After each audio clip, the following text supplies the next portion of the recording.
චේතනා චේතනා මේ ඉන්නේ චේතනා සානකගේ වයිෆ් කතා කරාද? ඔයා මගේ මේ ලාච්චුව විශ්වද? මම පිස්සුදානේ. මගේ කොණ්ඩේ යනවා කියලා දන්නවද? ඒකට මම මොනවද ගාන්නේ කියලා දන්නවද? සැටිනියකනේ. හැමදාම උදේට 0.5ක් මම එක දිගට ගෑව දවස් 29ක්. අද ගන්න හොයද බඩු නෑ. මං ඔයාගේ ලාච්චුව උස්සන්නේ නෑ අනේ. එතකොට මොකද්ද මේකට උනේ? බහිරවෙක් ගත්ත කියලාද කියන්නේ? ඔයාගේ ඔය ලාච්චුව මම මාස ගානකින් ඇල්ලුවත් බල්ලා නෑ. හැබැයි පොඩි එකා නම් ඊයේ මේ පැත්තේ කැරකුණා. මොනවා? හිච්ච? ඒ මෙහෙම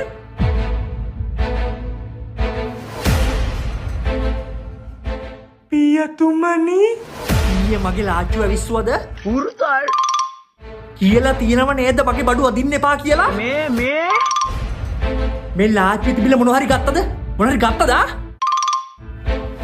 හිච්චට මම කොහොමද කියලා තියන්නේ? ගත්ත බඩුව